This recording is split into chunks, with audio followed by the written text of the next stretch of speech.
Eh bien salut à toutes et à tous, c'est Azray, j'espère que vous allez bien. Première vidéo sans les lunettes.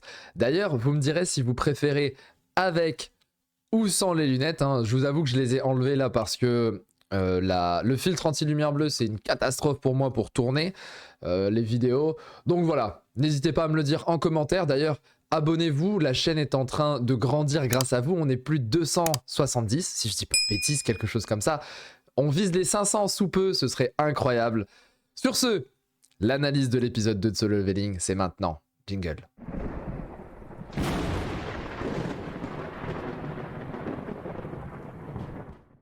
Bien évidemment, cette vidéo étant une analyse de l'épisode, attendez-vous à vous faire spoiler énormément, donc si jamais vous n'avez pas vu l'épisode, fuyez à tout prix, allez regarder l'épisode sur Crunchyroll ou ailleurs, comme vous le souhaitez, ou alors attendez que ça sorte peut-être ailleurs.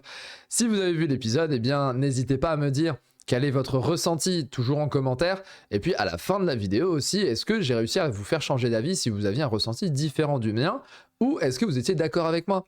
Ça peut être assez intéressant de discuter. De toute façon, je suis toujours ouvert à la discussion. J'aime beaucoup ces choses-là, donc allez, on y va. On démarre donc avec la première planche de cet épisode où on retrouve Juhi qui est en bas, vous la voyez en bas, en total PLS, la pauvre. Hein. On rappelle que c'est la healer de rang B qui ne heal plus grand chose malheureusement après le massacre qu'il y a eu à la fin de l'épisode 1.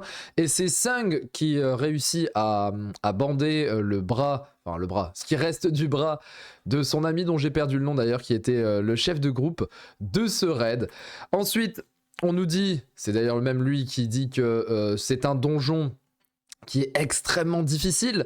On en est carrément à avoir des mobs qui sont de rang S, comme il est noté sur l'image. Alors il était en train de dire, ouais, ce sont même des mobs de rang A, voire de rang S. Ce qui veut dire qu'on était à la base sur un donjon de rang D. Donc c'était un donjon ultra faiblard. Et ce donjon de rang D a ramené une espèce d'antichambre. Bon, moi je l'appelle le double donjon. Mais vous pouvez l'appeler la pièce secrète ou comme vous voulez, avec des mobs de rang S. Ça voudrait dire que même des chasseurs de rang A ou de rang S pourraient se faire massacrer à cet endroit-là. Je trouve que c'est terrifiant en fait. Ça nous apporte déjà une première notion. D'ailleurs, je pense que ça va être le titre que je vais donner à cette vidéo, c'est le désespoir. Je pense que l'épisode nous parle du désespoir et dans toutes ses formes. On va voir donc par la suite.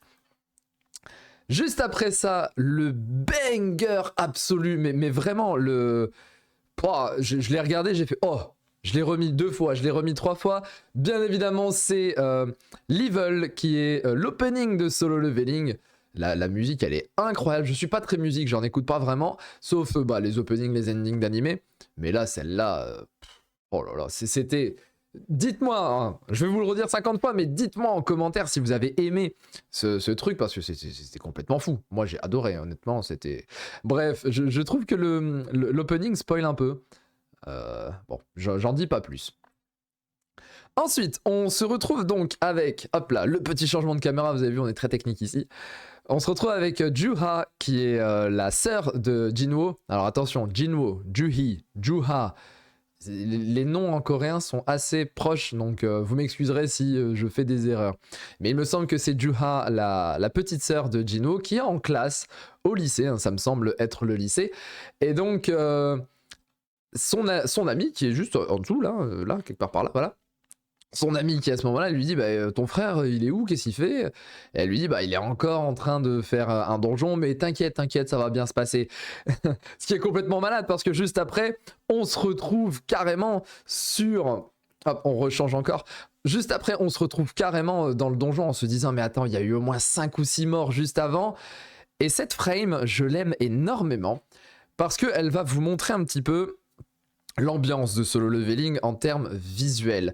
Vous voyez, donc ça c'est un chasseur de rang peut-être C ou D, je ne sais plus, qui a l'air d'avoir des pouvoirs qui peuvent augmenter sa vitesse, hein, d'après ce qu'on voit dans l'épisode.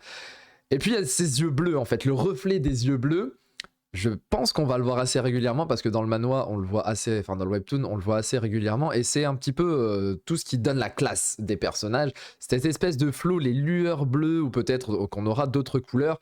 Je ne saurais pas dire, hein, c'est peut-être un rajout de l'animé qu'on verra. En tout cas, voilà, Solo Leveling, c'est le flow absolu. Et là, vous avez déjà une première touche de flow, c'était incroyable. J'en rigole un petit peu sur ce passage-là parce que ça dit « elles ne mourront pas » et puis... la statue qui dit t'es sûr mon frérot, qui commence à envoyer son petit laser beam et bienvenue au boucher. Hein, il reste plus rien, il reste littéralement plus rien du chasseur sauf les deux jambes. Enfin ce qui reste, hein, il reste les mollets et les pieds. Et ça m'a terrifié. En fait à ce moment-là j'ai dit oh, imaginez vous êtes dans le donjon, imaginez juste ça, vous êtes dans le donjon et puis vous voyez ça. Le mec il dit on n'y m'aura pas, vitesse maximale et paf il disparaît. Vous faites quoi à ce moment-là? Honnêtement vous faites quoi? C'est complètement malade. Moi, ça m'a rendu fou, ça. Donc, un petit peu plus tard, hein, l'image suivante, littéralement, Sung nous explique que le donjon a des règles. Et c'est très intéressant de se dire que malgré le désespoir de toute l'équipe, lui, il a cette petite lueur d'espoir en se disant « Mais les gars, c'est moi le plus éclaté de la team. » Mais comme je suis tellement éclaté, je me suis habitué à observer un petit peu mon entourage. C'est d'ailleurs ce qui lui a permis de survivre au premier rayon laser à l'épisode suivant. Enfin, à l'épisode précédent, pardon. Et là, il se dit, attends, on a eu un truc, ce donjon a une règle spécifique. Alors peut-être que c'est spécifique à certains donjons, peut-être que les donjons avec des mobs de rang S ont des règles particulières, ou alors c'est... Plus on va monter en termes de niveau dans les donjons, plus les règles vont être compliquées. C'est un petit peu comme dans un MMO, hein. Et donc les règles, elles ont été énoncées dans l'épisode, c'est les fameuses règles du temple de Carthénon, avec la première, c'est tu me vénéreras, ou quelque chose comme ça, la deuxième, c'est tu me glorifieras, et la troisième, tu me montreras ta foi. Bon, ça part un petit peu sur des divinités. Et puis, Sung se dit, attends, tu me vénéreras, qu'est-ce que je peux faire ? Qu'est-ce que je peux faire pour vénérer ? Bah, tout simplement, il se prosterne. Et donc, comme il se prosterne, la statue change. Et on a une frame qui est magnifique. On a une très, très, très belle dentition. Je pense que malgré l'âge de la statue, il faut qu'elle nous donne quel est son dentifrice. Parce que j'aimerais bien avoir une clarté identique. Bon, en tout cas, la statue, elle fait ce sourire qui est abominable. Encore une fois, hein, on est dans le thème du désespoir. On est dans le thème de... des choses qui sont terrifiantes. Moi, j'ai vu ça, j'ai fait « Oh, c'est sérieux là ?» C'est m'a fait peur. Après, on a la deuxième frame où on voit ses yeux. Bon, je vous la montre pas. Mais on est sur quelque chose qui m'a complètement rendu fou. Et puis là aussi, toujours dans le thème du désespoir, regardez-moi la taille de la statue avec la taille des petits bonhommes qui sont en train de se prosterner là. Donc là, vous vous dites « Mais attendez, la statue, elle est immense !» Même les autres statues dont le mec là s'est fait couper en deux dans l'épisode précédent, même l'autre statue elle fait 3, 4, 5, 6 mètres peut-être. Donc le donjon est gigantesque, enfin la pièce est gigantesque. Et y a cette espèce de différence entre la taille des chasseurs et puis la taille des mobs. Et puis cette différence, elle est écrasante. Et pourquoi est-ce qu'elle est écrasante ? Bah, tout simplement pour essayer d'asseoir la règle du donjon qui fait que cette espèce de roi ou de divinité assise sur son trône, elle en impose. Et c'est pour ça, en tout cas, moi, encore une fois, hein, ça m'a mis les chocottes un petit peu. J'ai eu des frissons. Je sais pas si vous avez eu des frissons, mais en voyant ça, je me suis dit, oh, ouais, là c'est chaud. Encore une fois, là c'est chaud.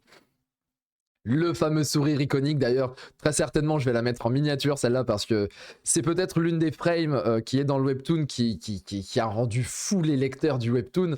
Maintenant ça y est, ça a dû vous rendre fou, j'espère que ça vous a rendu fou, mais quand il a fait ce sourire-là, iconique. Si on devait dire une icône de Solo Leveling, au début, c'est cette image-là.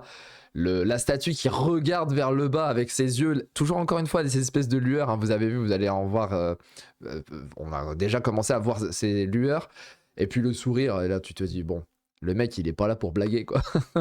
La statue elle est pas là pour rigoler, elle sourit mais elle va les déchiqueter en fait, qu'est-ce qui va se passer par la suite?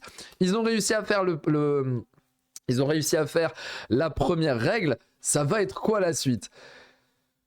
La deuxième règle, eh ben, c'est pas terrible pour les chasseurs puisqu'ils doivent se barrer chacun. Donc c'est tu me vénéreras, c'était la première règle, et tu me glorifieras, c'était la deuxième.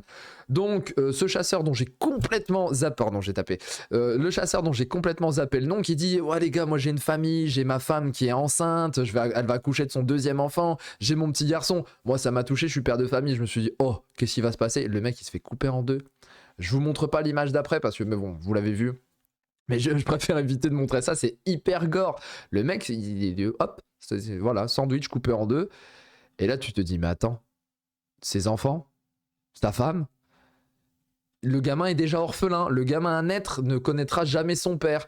Et j'aime énormément ce passage-là parce que même si on rigole un petit peu en voyant ça, on se dit, mais attends, mais là, on est dans le concret, en fait. On est dans le sérieux. Je vous avais dit lors de la vidéo précédente, sur l'analyse de l'épisode 1, je vous avais dit, c'est pas un isekai. C'est-à-dire qu'on n'est pas dans je vais dans un autre monde. Ce sont les mobs de ce monde-là qui viennent dans le monde réel. Et donc, toutes les problématiques de mort et de désespoir et de massacre arrivent dans le monde réel. Ce sont des gens du commun qui ont eu un éveil, qui ont eu un pouvoir. Mais ces personnes-là du commun, eh ben, si elles meurent, elles claquent. Et donc, si elles claquent, elles laissent leur famille. Et donc là, vous avez, paf, deuxième couche de désespoir, puisque vous avez le poteau. Oh là, je suis allé un petit peu loin. Vous avez le poteau du mec en vert, là. Voilà, vous avez le poteau de celui-là qui commence à se faire dessus, littéralement. Donc la statue avance, hein, vous avez l'image. Donc là, c'était une petite feed pic. J'avais envie parce qu'on commence à voir ces gros doigts de pied. Vous avez Sung, je vous change la caméra, hop. Vous avez Sung qui réussit tout juste à esquiver. On se dit, mais comment est-ce qu'il arrive à s'en sortir alors que les autres se sont fait écraser? On en a un qui dit, mais attends, tu me glorifieras, qu'est-ce qu'il faut faire? C'est une espèce de prêtre qui connaissait en tout cas des prières, et puis il commence à s'asseoir et puis il commence à prier. Et bon, il aurait peut-être dû ouvrir les yeux, le frérot, parce qu'il s'est fait écraser. Il y a une autre une chasseuse qui se fait écraser de peur. Et puis la frame est terrible. D'ailleurs, elle me rappelle l'attaque des Titans. C'est une frame qui me rappelle l'attaque des Titans. En tout cas, sur la suite, on se dit, mais qu'est-ce qui va se passer encore une fois? Lui, il esquive, mais il est complètement à la ramasse. Hop, on va se remettre de ce côté-là. Voilà. Le désespoir est absolu. Il a du sang de partout. On se rappelle quand même qu'il est rang E. Le frérot, c'est déjà bien qu'il ait réussi à esquiver la statue. Il arrive à expliquer que finalement, pour réussir à s'en sortir, il fallait voir qu'il y avait des statues avec des armes et des statues avec des instruments de musique. Et dans un désespoir pareil, c'est extrêmement intéressant de se dire qu'il a réussi à capter ça. Donc il fallait que chaque personnalité vivante, chaque chasseur vivant aille sur une des statues pour stopper la grande statue qui est partie se rasseoir et qui lance la troisième phase. Donc la troisième phase, vous avez l'image, la troisième phase c'est l'autel. Et la troisième règle de Carthénon, c'était « tu me montreras ta foi ». Bon, les chasseurs se disent « ok, tu me montreras ta foi », c'est le fameux sacrifice. On est d'ailleurs proche d'un truc religieux, hein. C'est clairement quelque chose de religieux, que ce soit biblique avec Abraham et son fils, ou que ça soit encore les sacrifices dans les religions type Maya, Aztèque et tutti quanti. Petit aparté sur la maman de Jinwoo. Dans le premier épisode, on nous dit que Jinwoo doit faire, malgré son niveau de rang E, son niveau extrêmement faible, eh bien Jinwoo il doit aller chasser et puis il doit aller se faire massacrer pour réussir à apporter des soins à sa mère. Et là on voit sa mère et puis on constate qu'en fait elle est dans le coma. Et elle est dans un coma depuis un certain temps, puisque quand on regarde son visage, il est complètement creusé. Donc on peut supposer que ça ne fait pas 2 semaines ou 3 semaines, mais peut-être quelques mois, voire quelques années qu'elle est dans le coma, ce qui est assez terrible en fait. On voit Jinha en bas qui a l'air de venir tous les jours voir sa maman pour lui raconter un petit peu sa vie. Heureusement qu'il y a ça. Et tout à gauche, vous voyez d'ailleurs qu'il y a un cristal, et c'est le cristal qui a l'air d'apporter suffisamment d'énergie pour la machine. On revient sur la dernière phase de l'épisode d'ailleurs, et peut-être même la dernière phase de l'énigme. En tout cas, à ce moment-là, on sait qu'il y a 3 lois, donc s'ils survivent à ça, peut-être qu'ils ont réussi. Les survivants, ils sont 6. Là, si j'en compte, ils sont 6. Jinwoo a perdu une jambe. L'autre a perdu un bras. Et puis Jinha, elle est plus capable, enfin pas Jinha, Junhee, donc la fille hileuse, elle est plus capable de rien du tout. Ils arrivent, ça nous fait des flammes qui se mettent, donc les flammes rouges ce sont les chasseurs, et vous avez des flammes bleues qui se mettent sur les côtés. Donc les flammes bleues c'est une espèce de timer. À ce moment-là, c'est assez terrifiant, encore une fois, le désespoir absolu parce que les portes s'ouvrent. Donc là la porte s'ouvre et tu te dis mais attends, on peut se barrer en fait. C'est très pervers parce que Jinwoo se dit attends non. Il faut pas se barrer parce que là, à ce moment-là, toutes les statues sur le côté commencent à se rapprocher et c'est une espèce de jeu comme dans Squid Game. Le premier jeu de Squid Game, c'est le fameux 1, 2, 3 soleil. Dès qu'elle regarde, Il faut plus bouger. Et là, c'est littéralement la même chose, mais sauf que ce sont les chasseurs qui doivent faire le 1, 2, 3 soleil, donc ils ne doivent pas lâcher des yeux, du regard, les statues, sinon elles se pointent, et puis bah, on a très bien vu que si elles se rapprochent, elles les massacrent. Donc la porte s'ouvre, les statues se rapprochent. Qu'est-ce que vous feriez à la place du chasseur, en fait? C'est assez terrifiant. Donc ils sont complètement... ils sont apeurés, en fait. On les voit tous en énorme stress. Et puis, il y en a un qui se décide à dire « Mais attendez, moi, je peux pas parce que, encore une fois, comme les autres, hein, ils ont tous une famille. » Donc lui, il se dit « Non, mais moi, j'ai une famille, je me barre. » Et il arrive à partir. Donc ça, c'est assez fou parce que la porte ne se ferme pas totalement. Elle se ferme un tout petit peu. Ce qui fait que notre deuxième chasseur, on va se mettre là, tiens. Le poteau du premier qui s'est fait couper en deux.